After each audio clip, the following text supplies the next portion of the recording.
सब चीज़ें अच्छी लगती एक चीज़ मुझे बहुत बुरी लगती है। हैं जी। अब जब बात खोल के हो रही है तो अर्ज करता हूँ, हींग मुझे बहुत बुरी लगती है। क्या? हींग खाई है कभी हींग? नहीं।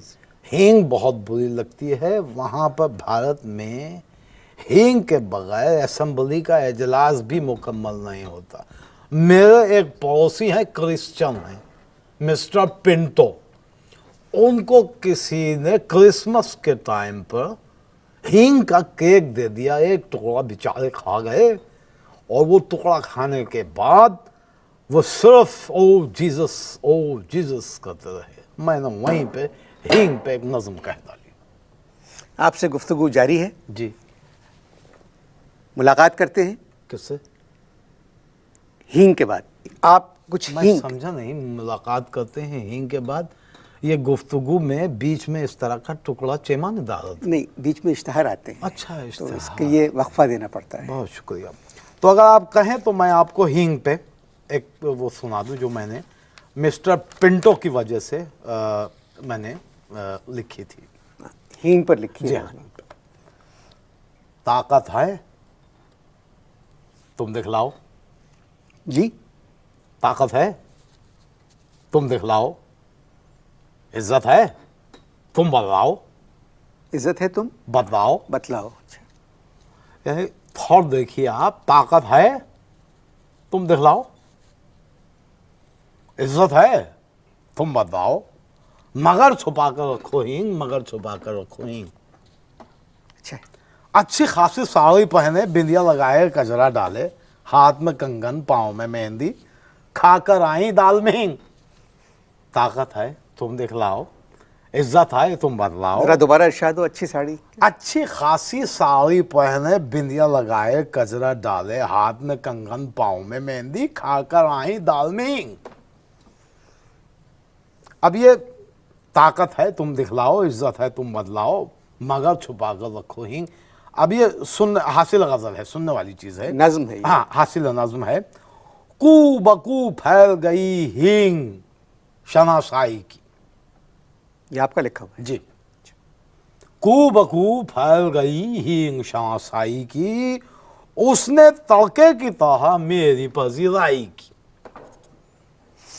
उसने तड़के की तरह मेरी पजीराई की। ताकत है तुम दिखलाओ, इज्जत है तुम बतलाओ, मगर छुपा के रखो ही। हींग। बहुत अच्छे। आप इसी किस्म की शायरी करते हैं? जी बिल्कुल। तो क्या होता होगा मुशायरों में? मुशायरा लूट लेता हूं मैं, मुशायरा लूट लेता हूं। अभी मैंने कोई खुदा झूठ न बोलवाए तो पिछले ही साल कोई 60-70 मुशायरे लूटे मैंने। मुझे ये बात कहते हुए अफसोस हो रहा है कि चोरों और डाकुओं का काम है कुछ लूटना, शायरों का नहीं। आपको समझ में नहीं आई, लूटने का वो मतलब नहीं है जो आप बयान कर रहे हैं। मशायर में हिट होने को कहते हैं मशायर। मैंने आपकी शायरी पढ़ी है। पढ़ी है आपने? मुझे पसंद नहीं आई। क्यों नहीं आई? वो किताब में मैंने आपकी 3-4 नज़में पढ़ी, फिर मैंने वो बंद कर दी। तुमने पाकिस्तान और हिंदुस्तान दोस्ती पे मेरी नज़म पढ़ी? नहीं, बिल्कुल नहीं। नहीं पढ़ी ना? नहीं। तो फिर तुम्हें मुझसे माफ़ी मांगनी चाहिए। नहीं, माफ़ी तो मैं नहीं मांगता, क्योंकि ये मेरा अपना बताया मैंने कि जो मैंने सोचा आपकी शायरी की। नहीं, आपने सोचा कैसे? नहीं, आपको बुलाया किसने पाकिस्तान? आप ये छोड़िए किसने बुलाया, लेकिन ये आपने मेरा कलाम पूरा हिंदुस्तान में एक पटा मची हुई है मेरे नाम की, और आप कह रहे हैं कि आपने पढ़ी नहीं। ये तो आप बहुत ही बदज़ौक़ आदमी हैं। मैं जो कुछ भी हूँ, मेरी मर्जी, मुझे थोड़ी बहुत शायरी समझ में आती है। पाकिस्तान जो आप आए हैं, आपको किसी ने बुलाया है? किसी क्लब ने बुलाया, किसी लोगों ने बुलाया? बस छोड़िए ना आप इस बात को। किसी ने, हो सकता है मुझे जिमखाना वालों ने बुलाया हो, और सही बात है कि मुझे जिमखाना वालों ने बुलाया, कराची क्लब वालों ने बुलाया है, नेशनल स्टेडियम में भी एक मुशायरा था जो कैंसिल हो गया, और आप कह रहे हैं कि आपने मेरा कलाम नहीं पढ़ा। शर्म की बात है। देखिए, मैं आपके खिलाफ नहीं हूँ। नहीं, आप लग रहा है आप खिलाफ हैं मेरे। नहीं नहीं, देखिए हिंदुस्तान में शायरी हुई है और अच्छी शायरी हुई है जी।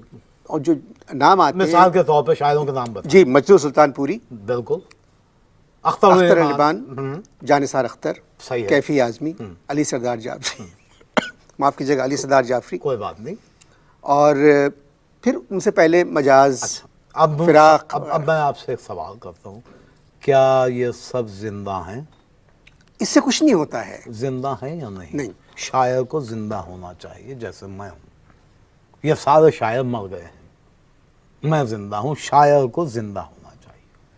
आप सिर्फ पुलिस इंस्पेक्टर कौन है, गोपाल राव की वजह से जिंदा है। गोपाल वर्मा। गोपाल वर्मा की वजह से जिंदा आपकी है। याददाश्त भी खराब हो गई। अब मुझे क्या पता किसकी वजह से जिंदा है। गोपाल वर्मा, गोपाल वर्मा की वजह से नहीं भाई, मैं बस छोड़िए आप, बस मैं जिंदा हूँ। लखनऊ के एक मुशायरे में मुझे ताज पहनाया गया।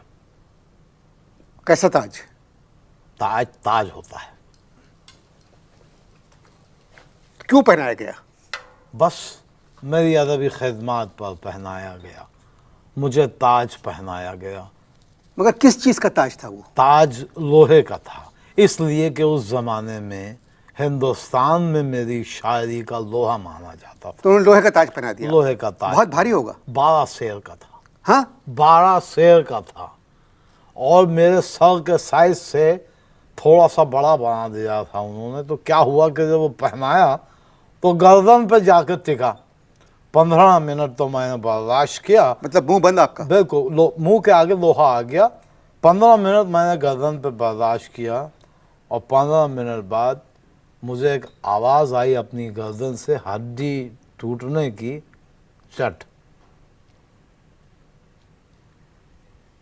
ये ताज वगैरह ये सब भाई है ताज, बोगस होते अब हैं। क्या नहीं, गलत है, ताज ताज होता है। अब क्या हुआ कि मुंतजमीन ने, चूंकि मेरे मुंह के आगे लोहा आया था, तो ताज के अंदर ऐसे घुसेड़ के माइक्रोफोन को मुंह के आगे किया, और मैंने वहाँ पर जो नज्म पढ़ी है, हो, वो समा भूलता नहीं है मुझे। मशायरा उलट पड़ा, लॉ एंड ऑर्डर सिचुएशन हो गई, और एक अजीब कैफियत थी, बड़ी वाह वाह हुई। वो आपको मैं उसके चंद मिसरे, अगर आप बुरा ना माने तो सुनाता हूँ। नहीं, मैं नहीं सुनूंगा। सुनिए नहीं, आपको सुनना पड़ेगा। मैं कह रहा हूँ मैंने मैंने मुशायरा, हजारों लोग बैठे हुए थे, मुशायरा पलट दिया मैंने, लूट लिया, जिसको आप कह रहे हैं चोर डाकुओं का काम है, मशायरा लूटना इसको कहते हैं। अब मैंने किस पे मशायरा लूटा वो सुनिए। आओ पड़ोसन खेलें होली, सुनिएगा अनवर साहब जी, तवज्जो का तालिब हूँ। आओ पड़ोसन खेलें होली, जी आओ पड़ोसन खेलें होली, मैं तुम तेंदुलकर और गंगोली। क्या? आओ पड़ोसन खेलें होली, मैं तुम तेंदुलकर और गंगोली, आओ पड़ोसन खेलें होली। मैं भी बोलूं अपनी बोली, तुम भी बोलो अपनी बोली, आओ पड़ोसन खेलें होली। मेरा दामन तेरी चोली, हाय तेंदुलकर हाय गंगोली, आओ पड़ोसन खेलें होली।